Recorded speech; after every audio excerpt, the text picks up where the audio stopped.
breaking down every game, every day in Major League Baseball. This is the Baseball Betting Show. Here is your host, Greg Peterson. A warmer from the low. Welcome to lovely Las Vegas for the Baseball Betting Show with myself, Greg Peterson, now part of the VSiN Family Podcast. We've got an excellent podcast for you. We're going to be joined in segment number 2 by Danny Vietti. He does such great work over at CBS Sports. Along with that, the Wake And Rake Podcast. He's going to talk to us about how we are underrating the central divisions right now, the importance of bullpen pitching, a few teams that he's feeling a little bit bullish/bearish on. So we're going to have a great chat with him in segment number 2 in the final segment. Going to get you guys picks and analysis on every game on the betting board for this Baseball Thursday as we touch them all. If you do have a question, comment, segment idea, what have you for this podcast, you do have one of two ways to fire those in. First one is my Twitter/X timeline at gunit_81. Keep in mind, letters CM, name does not matter, so as per usual, please do send these into the timeline. And the other way is find an Apple Podcast review. If you rate this podcast 5 stars, it is very much appreciated. From there, you're able to fire in whatever you'd like to hear on this podcast via that 5-star review. While I did not get in any Twitter/X questions today, everything is powered by Edge Boost. Edge Boost is making sure that bettors are able to access their funds whenever they want, 24/7, 365 on leap years, 366 days out of the year. And when you go to edgeboost.bet, type in that promo code of Greg, G-R-E-G. That'll get you a dollar for dollar match on your first deposit up to $25. Now let's take a look back at everything that we saw in baseball on Wednesday. Try to find some trends and try to get to know these teams a little bit better. Games from yesterday is Greg buzzing about. Here is the rowdy recap. A nice bounce back for Ace Luis Luzardo after he fell out of the Cy Young race after he had just two absolutely disastrous starts. 7-2, the Phillies were able to get the job done against the Chicago Cubs. Cubs, one of your best over teams in all of baseball. 35 overs, 26 unders, and 7 pushes. All depending upon whether you got an 8.5 or a 9 if you got that over. As Ben Brown, he gave it up. 6 runs allowed in 5 2/3 innings. He allows a home run to Kyle Schwarber, 21st home run of the season, and then Alec Boehm goes deep off of Genesis Cabrera, his 6th home run in the campaign for Mr. Cabrera. Gives up a solo home run in 1 1/3 innings. Drew Pomeranz, a scoreless inning, but for Luzardo, 10 punch-outs, 1 run allowed over the course of 6 innings. Max Lazer gives up 1 run in 2 innings, and you had a scoreless inning out of Michael Mercado to be able to get the job done. Also being able to get the job done, the Cleveland Guardians, 11-2. They take it to the Cincinnati Reds. As for the Redlegs, Nick Lodolo did not have it in this one. 6 runs allowed in 3 1/3 innings, including a home run to Carlos Santana, his 8th home run of the season. And then Lane Thomas off of Joel La Sorsa. He has not done much this year. Home run number 1 of the campaign as La Sorsa. He was the source of giving up 4 runs in an inning. You had Lyon Richardson give up a 1 run in 1 2/3 innings. Scott Barlow, Ian Gabo, they both on the scoreless inning. And a pair of solo home runs for the Cincinnati Reds for their 2 runs. Ellie De La Cruz off of Logan Allen, his 13th home run in the campaign. TJ Friedel off of Allen as well, his 7th. Allen gives up those 2 solo home runs in 6 innings of work. Nick Enright, 2 scoreless innings, and Emmanuel Clase was able to give you a scoreless inning as well. The LA Dodgers get the job done, and they get a series win over the San Diego Padres by a count of 5-2, as it was Ben Gasparis who came in for 4 innings, looked rock solid, gave up 1 run from there. Jack Dreher does give up a run in 2/3 of an inning, but Kirby Yates, Michael Kopech, Anthony Banda, they combine for 4 outside the bullpen scoreless, and then Tanner Scott, Alex Vesia, Lou Trevino. They all give you a scoreless inning for the LA Dodgers. Pair of home runs in this one. Michael Conforto off of Randy Vasquez, his 4th home run season. Then you had off of Jeremiah Estrada, Tasker Hernandez get his 11th home run season for Vasquez. Gives up just a home run in 4 2/3 innings. He was actually rock solid. From there, Adrian Morejon gives up a run in 2/3 of an inning. Jeremiah Estrada gives up that home run. 2 runs in total in 2/3 of an inning. Wani Peralta, 2/3 of an inning, allows a run. Yuki Matsui, Jason Adam, they both on the scoreless inning, and then you did have an out of the bullpen scoreless from one Mr. David Morgan, and you had the LA Angels be able to take it to the Sacramento A's, 6-5 the final end for the Sacramento A's. They are currently your best over team in all of baseball, 39 overs to 26 unders. You've had 5 pushes along the way, as well as for the Athletics. Not what they were hoping for out of this bullpen. As JP Sears, a fine start. He allows 2 runs in 5 1/3 innings. Time punch-outs. Grant Ohlman, he got 0 outs and he gave up 3 runs off, which were earned as Waldo Beto. He gives up in 2 2/3 innings a run, but he had inherited some runners, and he allows Joe Adell to set fire to the rain as he gets his 13th home run in the campaign. The Professor Kyle Hendricks sent the A's to school. 3 runs, 2 of which were earned, given up in 6 innings. So he was schooled himself by Brent Rooker. Home run number 14 of the campaign. And then Ryan Zephyrion gives up Brent Rooker's 15th home run of the campaign. Zephyrion, 2/3 of an inning. He allows 2 runs. From there, Brock and Roll Birkin out of the bullpen scoreless. Connor Brogdon and Reed Detmers both able to supply a scoreless inning. The Arizona Diamondbacks starting to find their groove. They're back to 500 as they take it to the Seattle Mariners. This by a count of 5-2 as for Seattle, 1 of 11 with men in scoring position. They just were not able to drive them in. Donovan Solano was able to go deep off of Eduardo Rodriguez, his first home run run the campaign. Rodriguez gives up 2 runs in 6 1/3 innings. From there, Juan Murillo gives you a pair of outs out of the bullpen scoreless, and then Jalen Beeks, Shelby Miller, they both give you a scoreless inning. And for Eugenio Suarez, grand fashion off of Brian Wu. He said woohoo to his 19th home run season. Then Pavin Smith, his 5th home run of the campaign, as Brian Wu gives that one up. And for Brian Wu, it was more like Brian Boo. 5 runs allowed over the course of 6 innings. Matt Brash, a scoreless inning, and then Gabe Spire, Carlos Vargas. They are able to combine for a scoreless inning. For the Atlanta Braves, it's been rough for them on the road this year, but they improved to 12-24 on the road. 6-2, they take it to the Milwaukee Brewers. Spencer Schwellenbach, a complete game, allows 2 runs, 9 punch-outs, did give up a home run to Rhys Hoskins, 10th home run of the campaign, and Chad Patrick did not have it on this day. 2 home runs, 5 runs in total, give it up in 5 innings as Ronald Acuna Jr., 6th home run of the campaign. Michael Ayers, his 5th home run of the season. Then Nick Mears, a scoreless inning, and then you did have 3 innings of long relief from Easton McGee. Not too bad in this one. He allows 1 run along the way. For the Toronto Blue Jays, making now 12 wins in their last 14 games. 5-2, they take it to the St. Louis Cardinals, and don't look now, but the Blue Jays are working their way into the playoff picture as Ernie Clement gets his 4th home run in the campaign. That comes off of Matthew Liberatore, who gives up 5 runs, 3 of which were earned in his 5 innings, including that home run. From there, you had Riley O'Brien give you 2 scoreless innings, Chris Roycroft, 2 scoreless innings, and you had the backup catcher and Yoel Pozo be able to get his 2nd home run of the campaign. That comes off of Eric Lauer. For Lauer, 2 runs allowed in 4 1/3 innings. Rock solid there. Spencer Turnbull out of the bullpen, which that's very weird to say, but we remember him as a starter. 2 scoreless innings. Brandon Little, Yuri Rodriguez both give you a scoreless inning, and then you were able to get a pair of outs out of the bullpen scoreless out of Braden Fisher. Towards the back half of the day, you saw the Houston Astros absolutely lambaste the Chicago White Sox. This by kind of 10-2, as the White Sox currently have 7 road wins this far this season. And for Sean Burke, this was not great. 7 runs allowed in 3 2/3 innings, including a home run to Christian Walker, 9th home run of the season, while Ryan Gusto, he pitched with some gusto, giving up 2 runs over the course of 6 innings. Steve Oker, 2 scoreless innings. Brian King, he was the king of being able to give you a scoreless inning. And for the White Sox, in super long relief, Owen White comes in, and he allows 3 runs over the course of 4 1/3 innings. And for the Minnesota Twins, relief pitching was very good in this one. 6-2. They're able to take it to the Walker Texas Rangers as Jack Leiter gets lightered up, giving up 4 runs over the course of 4 innings, including a home run to Byron Buxton, 11th home run in the campaign. From there, Jacob Latz gives up 2 runs in his inning work. Caleb Osley, pride of Hortonville, Wisconsin, Jacob Webb, and Luke Jackson are able to end a scoreless inning, and Marcus Semien goes deep off of Mr. David Festa. His 7th home run season for Festa gives up just 2 runs over the course of 6 innings. Settled down from there.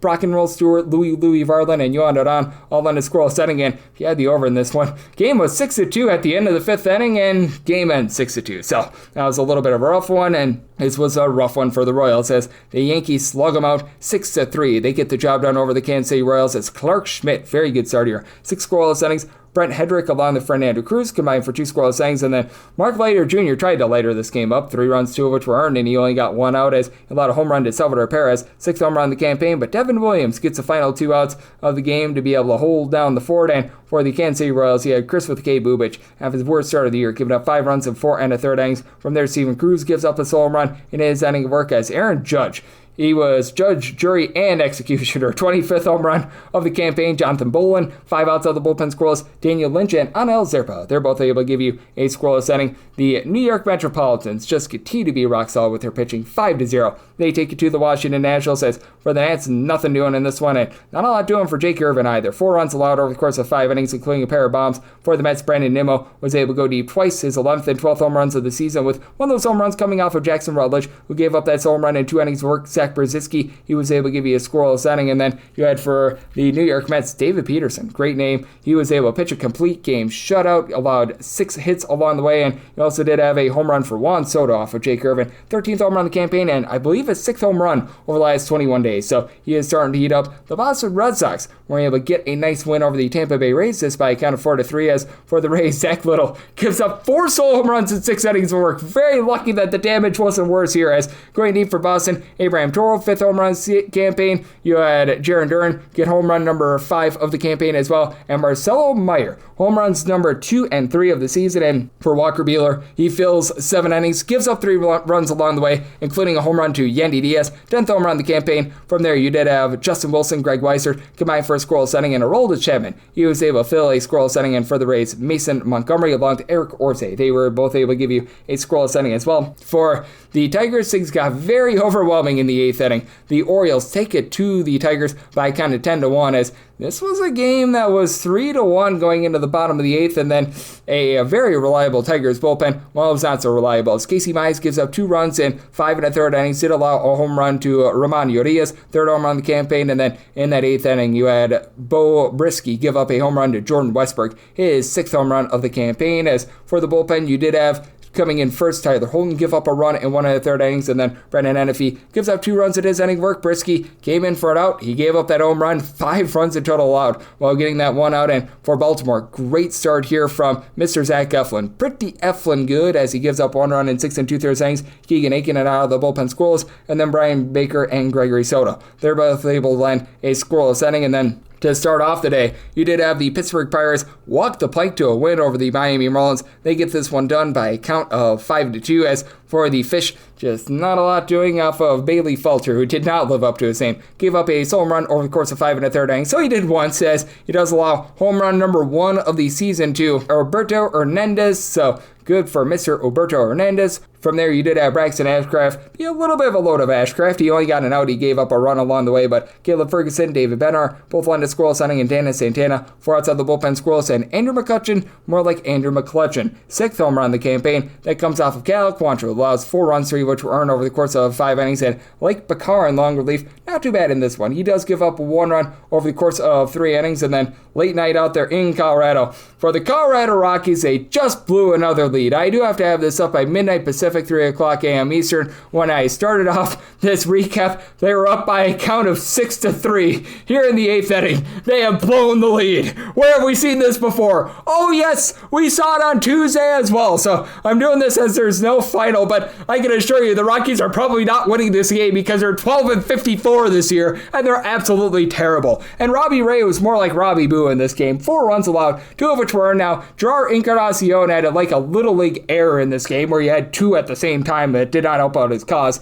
As of right now, Tristan Beck has come in. He's given up 2 runs over the course of 3 innings, but for the Colorado Rockies, they actually get a halfway decent start out of Kyle Freeland. He gives up 3 runs over the course of 6 innings. He did allow a home run to William Adames, who all of a sudden is getting hot, 7th home run of the campaign. And then from there, you have Juan Mejia come in for a scoreless inning, and Tyler Kinley has just completely set fire to this game. As of right now, he's given up 3 runs, and he's responsible for men on base. Zach Ognos is looking to hold down the fort, and for the Colorado Rockies, again, entered in the day 12-54 straight up, and they have lost 42 games by multiple runs.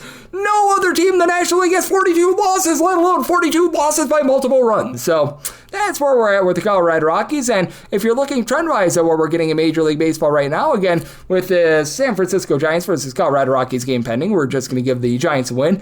Favorites for the season, 582 and 424 on the money line, and this game has gone over the total, so 454 overs, so 517 unders. That's about a 53.3% hit rate through the under. If you're looking at the last 7 days in Major League Baseball, again, I'm going to give the Giants a win. I'm going to call it what it is. Favorites are 57 and 38 on the money line, so starting to heat up just a little bit under 60% there, and the overs starting to heat up a little bit, 46 overs to 45 unders. So that's what we're seeing in baseball right now, and that's where we're all getting trend-wise. Coming up next, how about if we do talk with our good friend Danny Vietti, who does such amazing work over at CBS Sports, along with the Wake And Rake Podcast, talking about the Central Divisions and so much more right here on the Baseball Betting Show with myself, Greg Peterson, now a part of the VSiN Family Podcast. Breaking down every game, every day in Major League Baseball. This is the Baseball Betting Show. Here is your host, Greg Peterson. We're back here in lovely Las Vegas for the Baseball Betting Show with myself, Greg Peterson, now part of the VSiN Family Podcast. Always great to be joined by this man. We've got Danny Vietti aboard. He does such great work over at CBS Sports, taking a look at this great game of baseball that we all know and love. He also does a tremendous job with his own podcast, the Wake And Rake Podcast, which you're able to find wherever you get great podcasts. I know that he is doing such a great job keeping his finger on the pulse of all things baseball, and you're able to follow him on Twitter/X at his first and last name, Danny Vietti. Last name is spelled Vietti. And Danny, always great to get you aboard. Thank you. Yeah, always a pleasure to join, Greg. Thanks for having me. Thank you for joining me. And Danny, we are at that point where we've had these teams play about 65 to 70 games apiece, so we're starting to get a good sample size for them. And just what have been some of your biggest takeaways from the season? A season where it feels like it's just very jumbled up at the top in terms of both of these leagues, and I think that we're just in for a very good summer with a lot of close races. Yeah, I think it's interesting how this is kind of the second year in a row now where coming into the season, for both the American League and the National League, most fans were, and so-called baseball experts and analysts, they kind of slept on the central divisions. Again, both sides, American League and National League. Well, we're now 70 games in, like you just mentioned. And at the top of the American League is the Detroit Tigers, 43-24, best record in the American League. You look over on the National League side of things.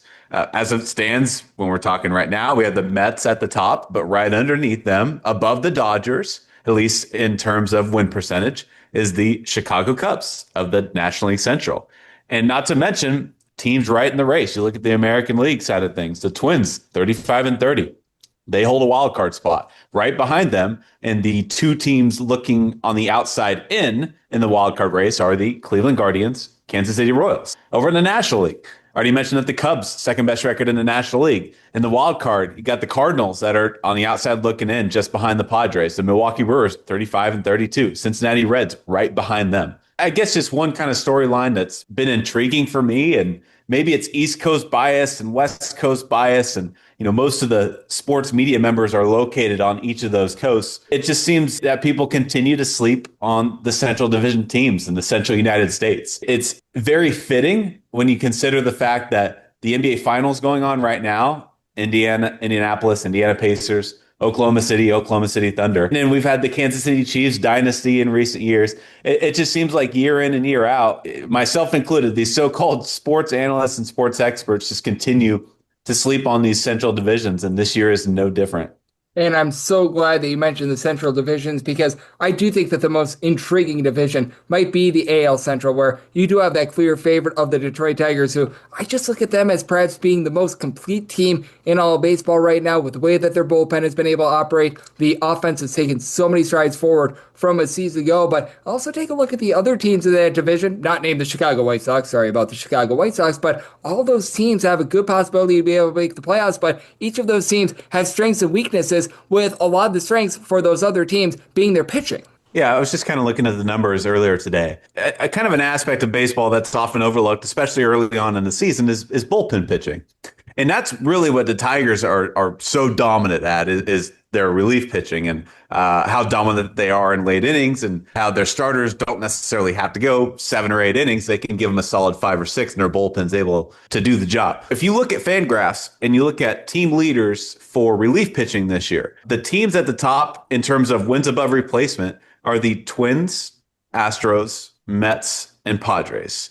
Those are your top 4 teams in terms of wins above replacement for relief pitchers this year. All 4 of those teams are either at the top of their division or contending or hold a playoff spot. After that, it's the Red Sox, who have struggled, but then right behind the Red Sox is the Dodgers, the Cleveland Guardians, the Toronto Blue Jays, and the San Francisco Giants. So 8 of the top 10 teams in wins above replacement among relief pitchers, 8 of those 10 teams are either holding a playoff spot or right there for a wild card spot, I should say. So it's just another curveball, no pun intended, this year of, maybe something that people sleep on is just relief pitching in general. And we see these guys get signed in mid-December, and we don't talk much about it. Of course, we see the headliners, the top free agents, and the Juan Soto $765 million contract. But it really does show that relief pitching and these under-the-radar signings that maybe we don't talk nearly enough about, that seems to be the biggest difference between the contenders and pretenders. Well, you came to the right podcast, because I always highlight these bullpens every single day, and I'm right there with you. This Tigers team, ever since the All-Star break of the 2024 season, that was really the turning point for them.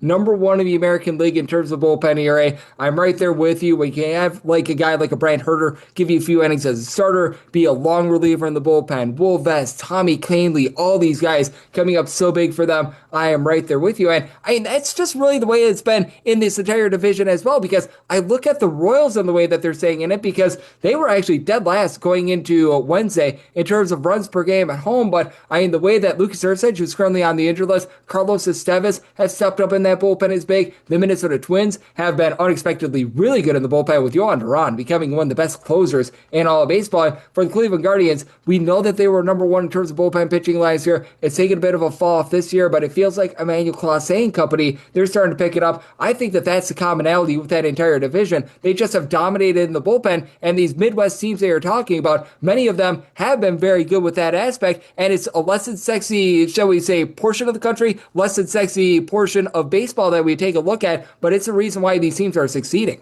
No, I agree. And the baseball purists and baseball traditionalists, they're not going to, I kind of had the Fangraph stats right in front of me, so I'm cheating. But they're not going to love this point. But it's a point that is part of this relief pitcher conversation, and that is fastball velocity.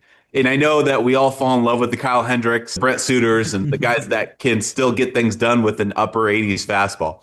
But the reality is that if you look at the average fastball velocity right now amongst relief pitchers, and we're looking at average fastball velocities across teams right now. This is according to Fangraphs. It's the Giants. They're averaging 96.8 average fastball velocity amongst relief pitchers. After that is the Mets. The Rockies, they're kind of an outlier here. They're actually third. But after that, it's the Twins, Cardinals, Rays, Royals. So again, we're talking about the best relief pitching teams in the league. And how do things correlate? It's wins above replacement, then lead to wins. But what is leading to these wins above replacement? You could point right here to fastball velocity. And again, I know that baseball purists don't love seeing guys just throw their arms out 103. There's not as much cat and mouse game, if you will, but the numbers indicate that fastball velocity is what thrives, and it leads to more strikeouts per nine. It leads to more swing and miss. And inevitably, there is a correlation between high velocity, lower ERA, wins above replacement, which then leads to more victories.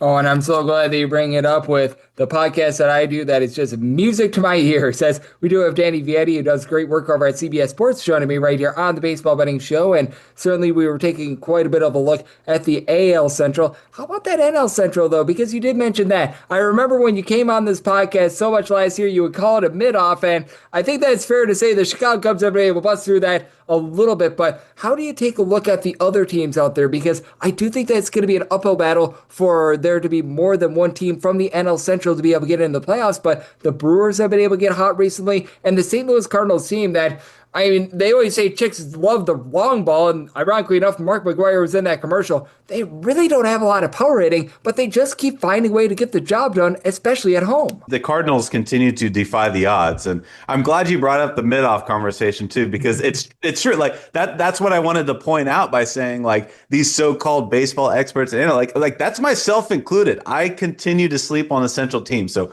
I am no exception to the rule. But going back to the St. Louis Cardinals, to me, it's kind of a breath of fresh air for Cardinal fans because the last couple of years have been tough. Ownership refuses to invest into a roster. They said that they were going to cut back on payroll this last offseason. It's been Milwaukee that has been at the top of the division for the last 5-6 years now. It's been the Chicago Cubs that have been spending more money. And it seems like the Cardinals have kind of been left looking for an identity, especially once they lost Yachty, especially once they fired their manager and went to Ollie Marmol. It's almost like an identity crisis in St. Louis. But if you look at the statistics this year in St. Louis, it's a lot of the same traditional St. Louis Cardinal values that, led to their couple World Series runs in the 2000s. And it's really good bullpen pitching, maybe lacking a bit star power compared to the Albert Pujols and the Matt Hollidays and Matt Carpenter, guys like that. It doesn't quite have the star power of this roster per se, but it really is. It's clutch pitching. If you look at the Fangraphs stat for clutch hitting, they're one of the tops of the leaderboard, at least compared to the other teams in that division. They play a little bit of small ball too. Like, I guess it's a little bit like looking into the past when you look at St. Louis, because it really is a similar team. And it's nice to see a team that has gone through a little bit of an identity crisis over the last 4 or 5 years, seemingly coming out the other end looking a lot like they used to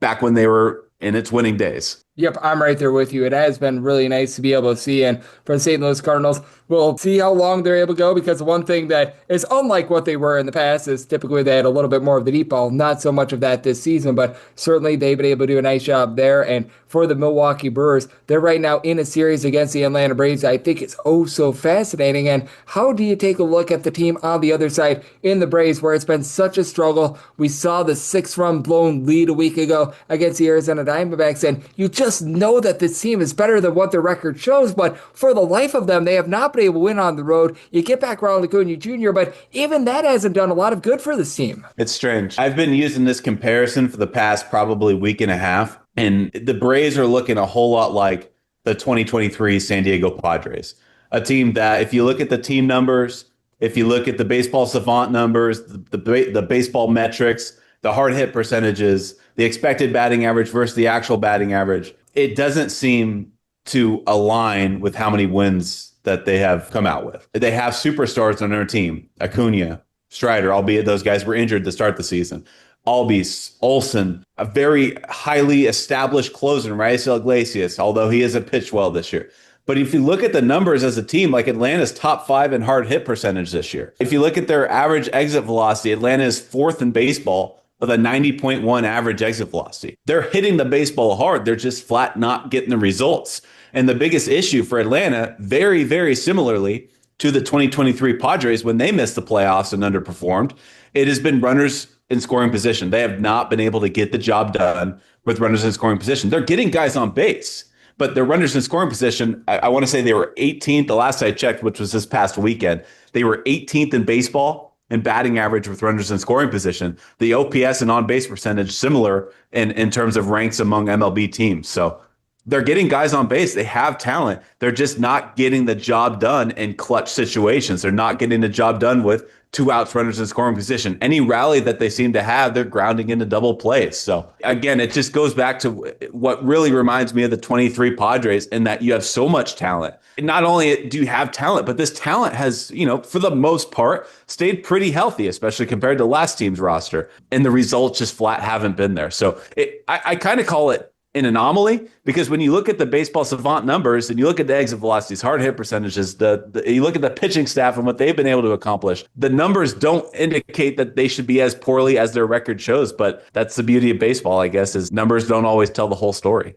Yeah, it's been so interesting with the Atlanta Braves because I know that they've had a little bit of struggle this year, but it feels like they should be much better than where they have been. And it just has been up and down, to say the least, thus far this season. As joining me on the show, we do have one of our good friends, Danny Vietti, who does such great work over at CBS Sports, joining me right here on the Baseball Betting Show. And Danny, I want to pose this question to you because now we're in the middle of the month of June. Now we know a little bit more about these teams, but who's a team or two that you're just intrigued to watch here in the summer months? Who's a team that you just take a look at and you think, all right, this is a team that I'm not quite sold on them yet, but I'm feeling relatively bullish. And if I could see a little bit more from them, perhaps they're a team that can turn a corner and be able to make a run here in the fall months. There's a couple of teams that I really want to circle when we come upon the trade deadlines. I guess I'll hold that conversation for another day, including the Cubs, because I do think that they're a World Series contender if they can add some pitching at the deadline. But I'll hold off for that and just kind of focus on what I kind of want to see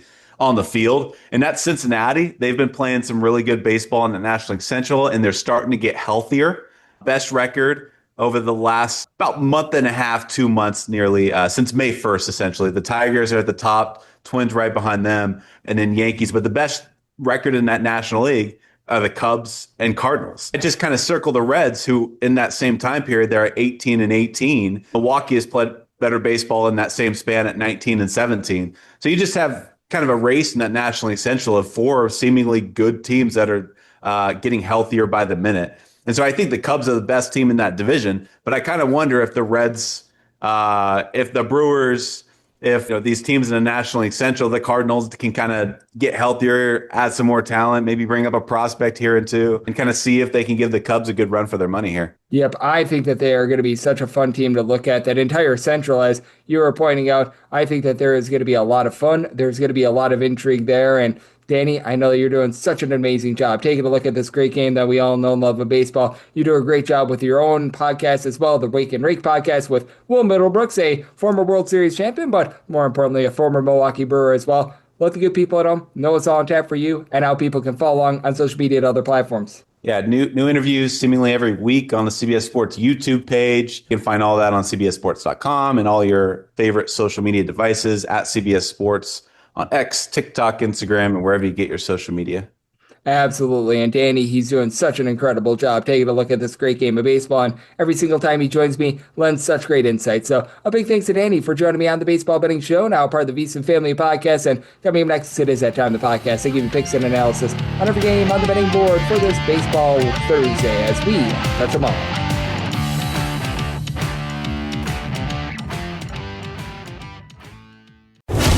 breaking down every game, every day in Major League Baseball. This is the Baseball Betting Show. Here is your host, Greg Peterson. And we're back here in lovely Las Vegas for the Baseball Betting Show with myself, Greg Peterson, now part of the Visa Family Podcast. Always great to be joined by Danny Vietti, who does such great work over at CBS Sports. Take a look at this great game that we all know and love of baseball. Does an amazing job with the Wake And Rake Podcast as well. Every single time he joins me, he lends such great insights and did so once again today. So big thanks to Danny for joining me in the last segment. Now it is that time of the podcast. I give you picks and analysis on every game on the betting board for this Baseball Thursday as we touch them all. If a game is listed on the betting board, Greg has a side and a total on it, so it is time to touch them all. Do note that as per usual, any changes that are made to these plays will be listed up on my Twitter/X feed at @GUnit_81, and we are going to be going in Las Vegas rotation order. This is where we go with the National League games first, then the American League games, any interleague games. Those are going to be at the bottom. That'll keep things all nice, neat, clean, and easy. And how about if we do get things started with 9:51 and 52 on the card? The Washington Nationals are on the road against the New York Mets. Kodai Senga is on the bump for the Mets. Mike Soroka is on the bump for the Nationals. The total on this game is 8.5. Under is -120, and the over is even. And for the Mets, you're going to be finding them between -220 to a -240, anywhere between +193 to a +203 is that number on Washington. And if you're looking to lay a run half right now, the initial FanDuel opener is showing that the New York Mets are going to be laying a -114, and I would be willing to lay that. I'd be willing to go up to a -123 with Kodai Senga. The guy has been so dominant this year. Swing and miss stuff has been a little bit down. He's closer to about 8.5 strikeouts per 9 innings. Does need to fine-tune the 4 walks per 9 innings, but he's keeping the ball in the yard, giving up a half home run per 9 innings, just a $1.59 ERA, and he is backed up by a bullpen that is so supreme, and that's a big reason why I do like this total under. You've got a Mets team that's currently number 2 in the big leagues in terms of their bullpen ERA. Edwin Diaz is back to that closer that we all know and love, sub-255 ERA. You've been able to have the long guys like Oscar Berzob and Jose Buto be able to give you a sub-3.5 ERA. When Max Kranick has been out there, he's been pretty rock solid as well. Reed Garrett has been really good for this team as well, and for the Mets, it has been a little bit hot and cold in terms of lineup. Certainly Juan Soto getting going, 5 home runs over the last 3 weeks.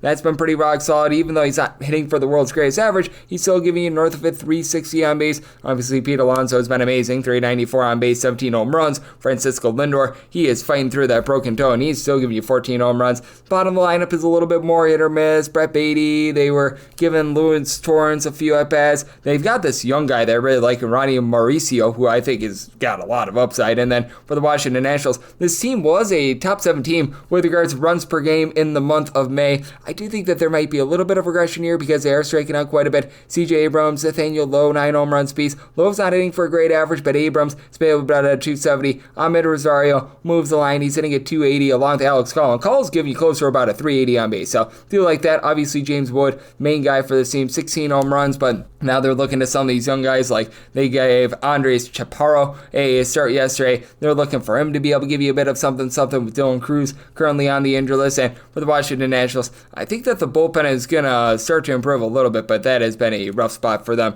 especially with Derek Law on the injury list. They've had the likes of Jackson Rutledge, Jose Ferrer, giving you north of a 4.5 ERA. Cole Henry along Kyle Finnegan have been halfway decent in the bullpen, and you've gotten a few okay innings out of Andrew Chafin, but yeah, it's a relatively rough bullpen, and I do think that for Mike Soroka, he's starting to come into his own. 3 runs or fewer allowed in 4 out of his last 5 starts. He's only giving up 1.7 walks per 9 innings, registering about 8.5 strikeouts per 9, so he's got 46 ERA, but closer to 4.10 fielding dependent. I do think that he does an okay job holding down the fort against the Mets, but I do think that Kodai Senga goes out there and dominates. I do like this total under. I set my total at 7.7, and I do like the Mets on the run line. 953, 954 on the betting board. The Colorado Rockies play OC San Francisco Giants. Hayden Birdsong is on the bump for the Giants. Antonio Senzatella is on the bump for the Washington Generals. I mean the Colorado Rockies. And for the Giants, you're going to be getting them between -$2 to -220, +175 to +180 is that number on Colorado with 11 the total. The over is -120 and the under is even. If you're willing to lay a run half, right now that FanDuel opener is -134, and that's really good value in my opinion.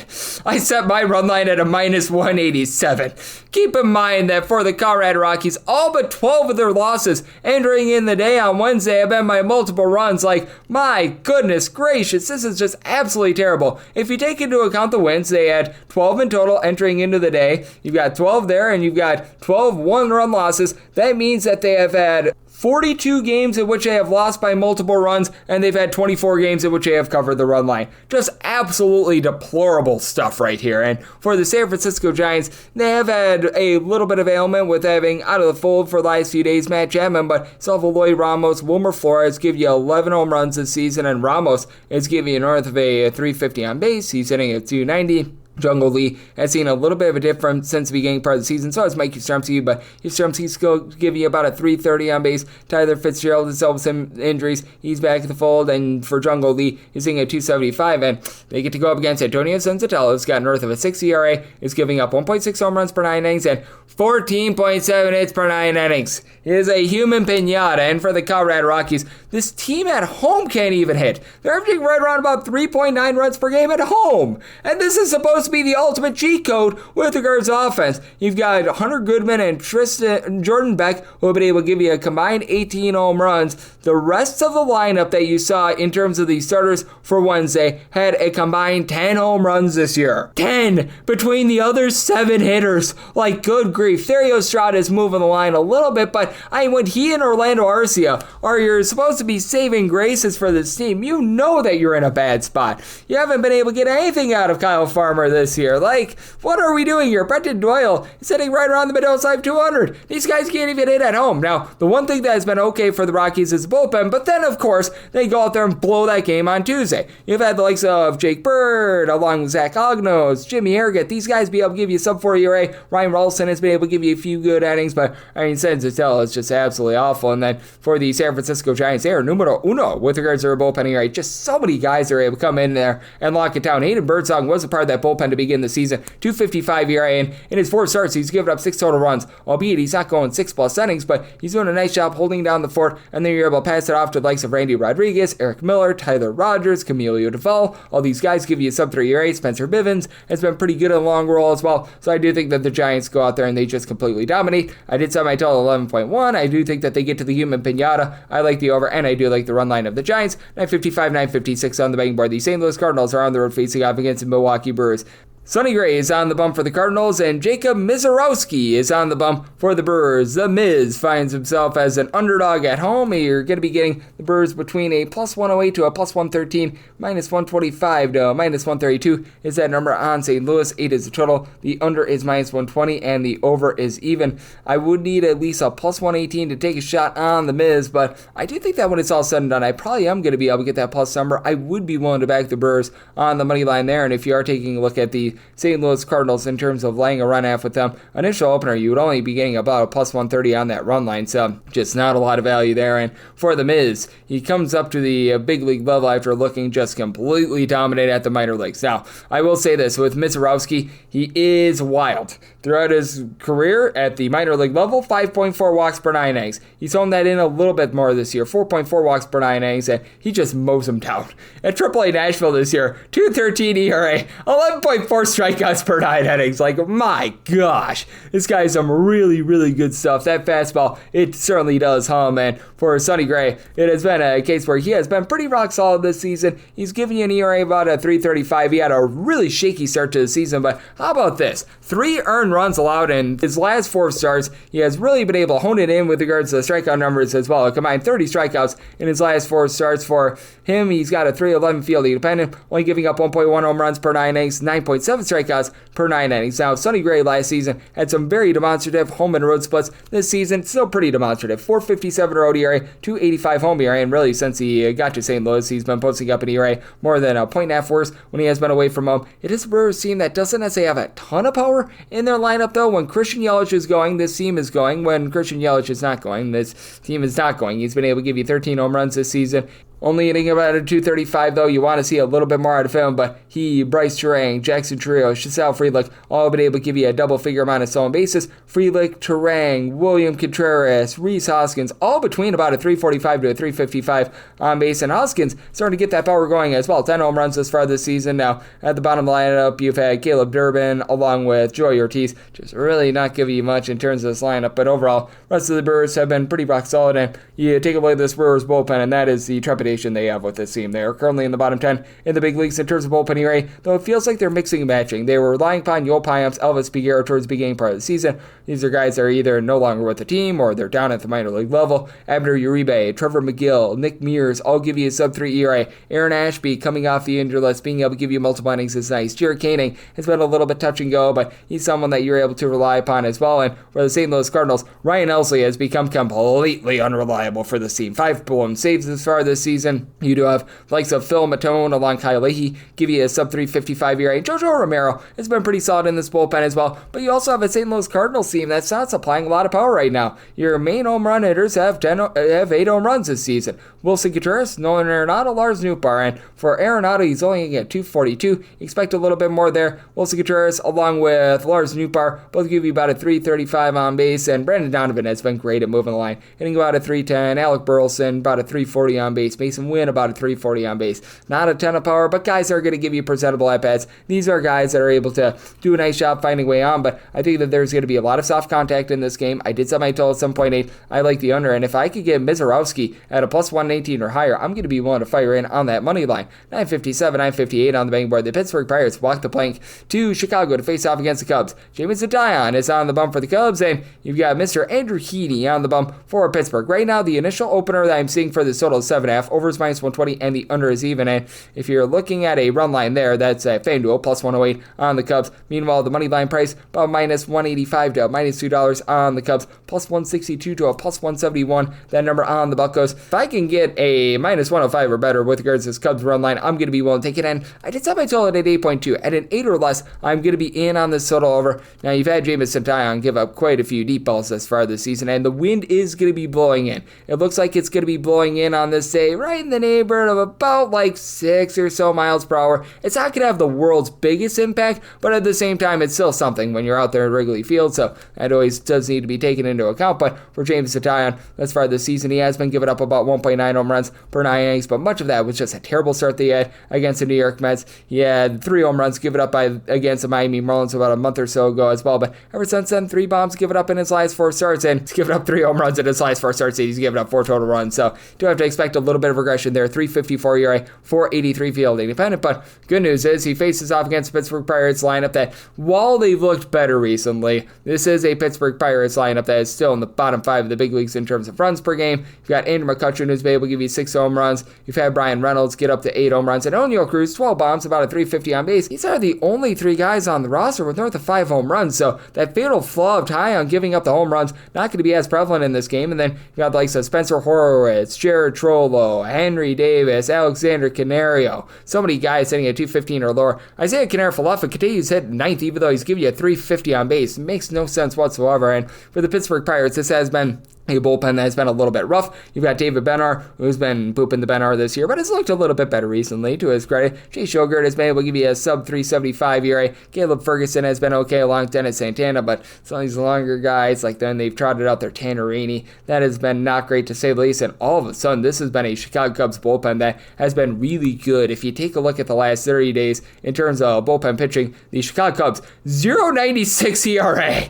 I don't think that that's going to be long-lasting, but they have been really, really good in the bullpen. And it's a lot of guys that are relatively unheralded, like Daniel Palencia, Caleb Thielbar, Brad Keller. These are guys that are giving you a sub-3 ERA. Drew Pomeranz hadn't pitched out a big league mound in like 3 years, and all of a sudden he looks like Cy Young. So that's been interesting, to say the least. And then you've got a lineup that is obviously locked, loaded, and ready for bear. Pete Armstrong, Seiya Suzuki. I see getting a combined 33 home runs between these two guys. Both guys hitting between about a 265 to a 270, and then Kyle Tucker has been able to give you about a 380 on base. He's supplying 13 home runs. Michael Busch is up to 12 bombs. He's giving you a 360 on base. Dansby Swanson not hitting for a ton of average, but still 12 home runs. And these are not just solo shots, because you do have Ian Happ give you a 340 on base. You've got Nico Horner hitting above a 275. Carson Kelly, when he's out there, is moving the line as well. So I do think that they go out there and do a solid job, giving Andrew Heaney a little bit of rough go of it. Andrew Heaney, it's been really interesting this year. His strikeout stuff is way down. He was always known as a strikeout pitcher, pitcher that would give up home runs. For his career, giving up about 1.5 home runs per 9 innings. That's down to 1.1 home runs per 9 innings, but only 6.5 strikeouts per 9 innings. Has been very reliable recently. 2 runs or fewer allowed in 4 out of his last 5 starts, but he does have a 3.24 ERA compared to a 4.37 fielding defendant, so do think that there might be a little bit of regression here at a -105 or better, looking at the Cubs run line, and 8 or less, looking at the over 8.5 or higher, the under 959, 960 on the betting board. The Walker Texas Rangers hit the road to face off against the Minnesota Twins. Bailey Ober is on the bump for the Twins, and you got Mr. Patrick Corbin on the bump for the Rangers, and the Rangers are a underdog of anywhere between +138 to a +145. -160 to -170. Then around Minnesota, 8.5 is the total. Unders between -115 to a -120. The over is anywhere between even and -105. And if you're looking to lay the run line with the Twins, you're going to be getting that at a +126, and I was willing to take anything of a +128 or higher with the Twins. Typically, FanDuel openers with regards to run lines are really bad, so we should be able to get a +130 when it's all said and done, and if I could get a +130, sign me up there. It is a Minnesota Twins team that doesn't necessarily have the world's greatest offense. You don't have a ton of massive mashers or anything like that. Trevor Larnach, Byron Buxton have both been able to give you 10 home runs thus far this season, but this team is pretty solid at just being able to be crafty, for lack of a better term, in terms of being able to generate runs. 16th in the league entering in Wednesday with about 4.2 runs per game, and for the Rangers, they exploded with that 16 spot on Tuesday, and they were still 26th in the league in terms of runs per game, so not a lot of faith here in the Texas Rangers being a buster. I think that was more of a one-off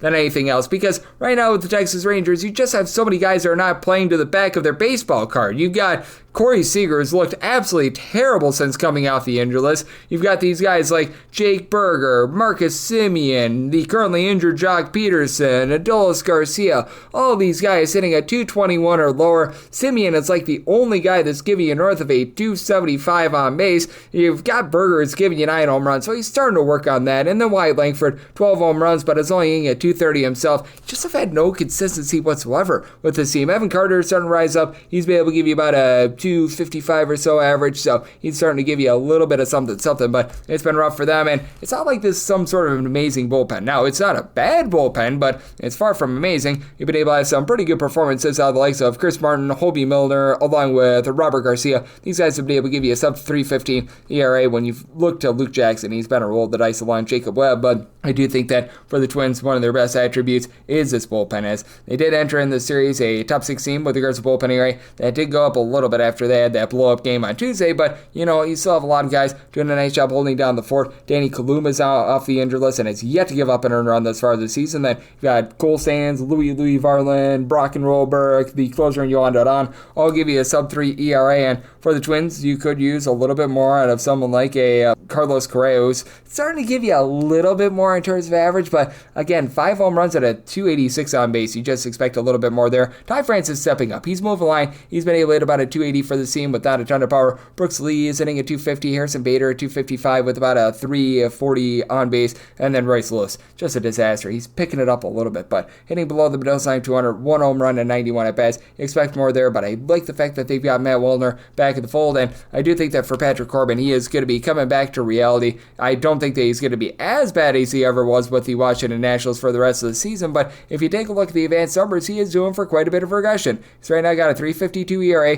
472 fielding dependent. He's given up 1.5 home runs per 9 innings. He's only getting 6.3 punch-outs per 9, and yet he's been giving up 3 earned runs or fewer in all these starts. And look on the flip side at Bailey Ober. It certainly has been a bit of a roll of the dice for Bailey Ober, as right now he's got a 3.78 ERA, but you take a look at what Bailey Ober has been able to do in Minnesota versus on the road, and it has been a pretty big night and day difference, as he's got a 3.08 home ERA, 4.65 ERA on the road. He has given up north of 1.2 home runs per 9 innings at home, but a strikeout to walk ratio of 5 1/3, so he's been really nice in terms of not giving out a lot of free passes, only 2 walks per 9 innings, and do think that he gets the job done here. Did somebody tell it at 8.7 again. Do think that Patrick Corbin doing for a lot of regression, so I like the over, and I do like the Twins on the run line. 961, 962 on the betting board. The Baltimore Orioles plays the Detroit Tigers. Tariq Skubal is on the bump for the Tigers, and Dean Kramer is on the bump for Baltimore. Baltimore, sizable underdog, anywhere between +149 to a +156, between -170 to -182. Then over on Detroit, and 8 is the total. The under is -120, and the over is even. If you're looking to lay a run line with the Tigers, you're going to be finding that on the initial opener at a -110. I was willing to go up to a -169 on the money line. We'll see where the run line is able to matriculate to. If we can get down to about a -105, I'd be willing to lay that. Otherwise, I think that we should be able to get like a -165, -168 or so on the money line. I would be willing to take a chalkier money line here because I do have that much of a belief in both Tariq Skubal and this really, really good bullpen of the Detroit Tigers. As Skubal, a strikeout to walk ratio of 15 strikeouts for every walk. Like, it's absolutely ridiculous what he's doing. 2.16 ERA, 185 fielding independent, mowing them down at home, mowing them down on the road. Against righties, against lefties, they all have no shot against this guy. It's been absolutely insane. And then for Dean Kramer, he's actually pitched a little bit better than what the raw numbers would indicate. Right now, for Kramer, he's been giving you a 4.98 ERA, but supplying a 4.24 fielding independent, 1.2 home runs, and 2.4 walks per 9 innings. Not amazing, but you know what? That'll hold down the fort. Now, for the Baltimore Orioles, this has been a very much a less than savory bullpen, to say the least, as far as the season is. Right now, they're supplying a bullpen ERA that is 4.79. That is 26th in the big leagues. Felix Bautista is starting to round into a little bit of better form, but you know what? When it comes to these guys like Yennier Cano, Gregory Soto, Seranthony Dominguez, now on the injured list, Perez, they just have not been good. They're all posting up ERAs. They're north of a 4, and for the Detroit Tigers, this just continues to be an absolutely dominant bullpen. As for the Tigers, they are number 5 in the big leagues in terms of bullpen ERA this season, number 1 in the American League in bullpen ERA ever since the All-Star break of the 2024 campaign, and much of it is because you can mix and match with these guys. You can have them go one inning, face one batter if absolutely needed to, if it's at the end of the inning, or you can have them go for multiple innings. You've got like some Brand Herter, who has served as an opener a few times, Will Vest, Tommy Kahnle, Brandon Enifee, Chase Lee. All these guys are giving you a sub-3 ERA. Tyler Olden has been a little bit of a sore spot in the bullpen, but past that, all these guys are very much getting the job done. And for the Detroit Tigers, it's been a really nice come-up with this lineup as well. Last year, they had the bullpen pitching, but they didn't have a lot of guys that were able to move the line and would be able to generate a whole bunch of runs. This team is actually averaging 5.1 runs per game away from home. That is a top 4 mark in the big leagues, as you've got a trio of guys, Riley Green, Spencer Torkelson, Kerry Carpenter, who've all been able to give you 13-plus home runs this season. In the case of Torkelson, he's giving you about a 340 on base. Carpenter and Green hitting about a 270 to 280. Zach McKinstry has been able to give you about a 360 on base. Gleyber Torres a 380 on base. Javi Baez doesn't walk a lot, we all know that, but you know what? He's hitting at 270. He's been much better this season, and with Cole Keith being able to give you about a 330 on base, even with Andy Ibanez being in and out of the lineup and being down at the minor league level right now, it's a very rock solid lineup, and I do think that they do find a way to be able to get the job done, and I think that Tariq Skubal completely shuts down an Orioles team that is right now 25th in the big leagues in terms of runs per game, and I recognize that it's been a little bit better for them over the last few weeks, but Cedric Mullins is right now leading the way with 10 home runs, and he just comes off the injured list, but he hasn't been able to give you a lot of average. Ryan O'Hearn has given you darn near a 4 on base with 9 home runs. I'd like to see that. Gunnar Henderson, Jackson Alday, these guys have been a little bit better, hitting between about 265 to 270, 8 home runs apiece, but when you have some of these guys that just have not been able to produce, like Heston Kjerstad hitting below the dose line of 200, Tyler O'Neill, even when he's been out there, he's currently on the injured list, he's been rough. Dylan Carlson, less than a 275 on base. Cole Kauser has had it all season long. It makes it very difficult for them. So I am going to be willing to take the Tigers in some form or capacity, whether that be money line / run line. That'll depend upon overnight line movement. And I'm in on the under, semi-total 7.4. 963, 964 on the betting board. You've got the New York Yankees on the road against the Kansas City Royals. Seth Lugo is on the bump for the Royals, and Will Warren is on the bump for the Yankees. And the Yankees are between -137 to -150 favorites, plus 122 to plus 131. The number on Kansas City 9 is the total. The over is -120, and the under is even. And with the Royals, I did set them at a -104. I'm going to be one to take a shot on them on the money line. Now, I do think that Will Warren has performed much better than the 5.34 ERA would indicate. 334 fielding independent, 1.8 strikeouts, 0.9 home runs allowed per 9 innings, but he does still sometimes leave himself just in bad spots in general. He challenges a lot of hitters that he shouldn't, so that's been a little bit of an issue. And Seth Lugo, he has posted up a 3.46 ERA. Now, fielding independent is more than a point higher than that, because overall for the season, he's given up north of 1.6 home runs per 9 innings, but it's been much better at home. 3.10 home ERA, 1.1 home runs allowed per 9 innings, and it's supported by a bullpen that's very rock solid. 3.55 ERA, 11th in the big leagues. You do have to take into account the fact that Lucas Ursich currently out of the fold for this Kansas City Royals bullpen. That's a little bit less than savory, but you still have Carlos Aceves, who's one of the better closers that you're finding in the big leagues. You've had Steven Cruz, along with Daniel Lynch, be able to supply a sub-3 ERA, so these guys have been able to step up, and with the New York Yankees, not having Luke Weaver out there has been disastrous for them. You got a guy in Devin Williams that I don't want at the closer spot. He's right now rocking an ERA that's hovering right around 6. You've been able to get some good innings, something like Fernando Cruz, who's been able to give you a sub-3.5 ERA, but Jonathan Loaiza has been posting up north of 4 ERA. Mark Leiter Jr. has been halfway decent, but I still don't trust him for the Yankees. They just have to slug their way to victory, and it's very hard in this ballpark that has just not been yielding a lot of runs this season. Now, Aaron Judge, 24 home runs and a 490 on base. He might be able to hit in places where gravity is just absolutely wearing on you like Mars, but that said, you've got the likes of Trent Grisham, along with Ben Rice, that combined 25 home runs, both hitting between about 240 to 250, getting Jazz Chisholm off the injured list. He's been able to give you 10 plus stolen bases in just 37 games, 9 home runs. He's been rock solid, though average has not really been there. Paul Goldschmidt is starting to see a little bit of a dip in production, but still 366 on base. And then on the flip side, this has been a Royals team that's been dead last in the big leagues in terms of runs per game at home. They're supplying only about 3.1 runs per game at home, so they very much do need to work on that. But Vinny Pasquantino has been really nice in terms of giving you 10 home runs at a 280 average. You've got Miguel Garcia, who's been hitting for north of 300, 7 bombs, and for Bobby Witt Jr., 350 on base with 8 home runs would be good for anyone not named Bobby Witt Jr., but he has higher standards. You've got Drew Waters, Kyle Isbell at the bottom line, hitting above a 270, but again, not a lot of power out of these guys. These guys like Hunter Renfroe, Cavan Biggio, that they were relying upon to be veteran bats, just did not pan out this season, so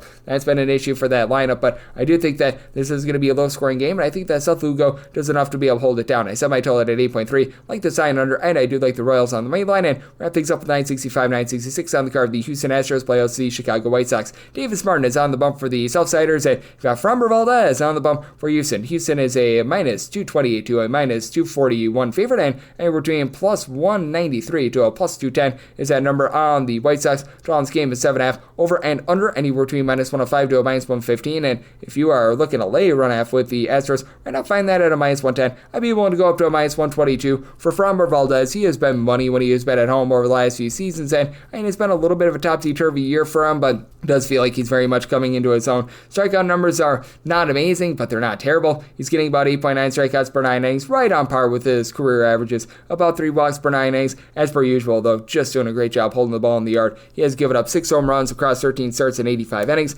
Thus far this season, a 3.07 ERA, 3.07 fielding independent. He's doing exactly what he should be. And then on the flip side for Davis Martin, not a guy that's getting a lot of strikeouts, but has been pretty good in terms of command. He's got a 3.62 ERA, again, about 5.8 strikeouts per 9 innings, but 2 walks allowed per 9. Should be experiencing a bit of regression. 4.55 fielding independent, 1.3 home runs allowed per 9 innings, but he's given up 2 runs or fewer in 4 out of his last 5 starts. This is a bullpen that I really don't have a lot of faith in. This has been a White Sox bullpen that's been in the bottom 8 in the big leagues with regards to bullpen ERA. Mike Facil has really been the saving grace with regards to their bullpen, but they've really stretched him out. It looks like they're going to be utilizing him a little bit more of a starter moving forward, and I do think that that's actually very much a correct decision because he has proven himself worthy of that. But that said, when it comes to some of these other guys, like you've got Penn Murphy along with Cam Bouger, Jordan Leisure, Caleb Freeman, these guys have been posting up north of a 4.5 ERA. It's been rough. Brandon Eisert is looking a little bit better with about a 4.3, but you also have a White Sox team that's averaging about 3 runs per game away from home.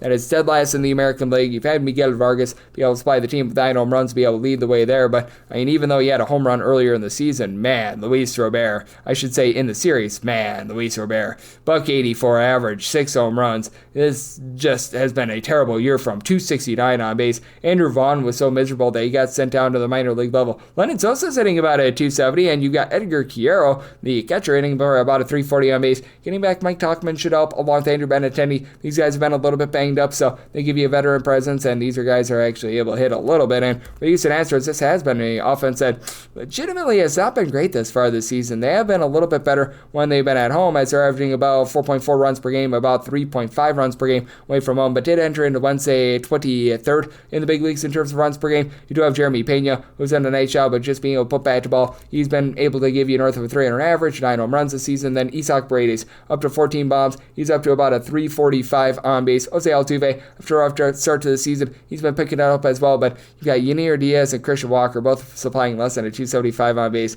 8 home runs apiece. The power is solid, but you just need a little bit more there. You've had Victor Caratini Tarantini be able to give you a little bit of something with a 333 on base, but they do have a lot of guys that just have not been able to step up, and with Yordan Alvarez being on the injured list, that does cause for a little bit of horse piece situation, but I mean, big reason why I do like the Astros here. Top 10 team with regards to bullpen ERA. You've got so many guys that are able to supply a 3 ERA or better. Brian King, Brian Reyes, O'Brien squared, along with Steven Okert, Bennett Sosa, Josh Hader starting to look like the Josh Hader of old. I do think that they go out there, hold it down in a relatively low-scoring game. I did total 7.7. I think that we've gone just a scotch too low with this 7.5, so I'm going to be looking at the 7.5 over. I do like the Astros on the run line, and that'll wrap things up for the Thursday edition of the Baseball Betting Show, now part of the VSiN family of podcasts. A big thanks to our good friend Danny Vietti over at CBS Sports for joining me in the last segment. If you do like hearing from this fine podcast, Baseball Betting Show, you're able to subscribe wherever your podcasts, Apple Podcasts, Google Play, Spotify, Stitcher, and TuneIn. If you have a question, comment, segment idea, what have you for this podcast, you do have one of two ways to be able to those in. First one is my Twitter/X timeline at gunit_81. Keep in mind, letters CM, they mean does not matter, so per usual, please do send these into the timeline, and the other way is find an Apple Podcast review. If you rate this podcast 5 stars, it is very much appreciated. From there, you're able to fire in whatever you like here on this podcast, 5-star review, coming at you guys every single day throughout the baseball season, which means I'm coming at you once again tomorrow. Thank you.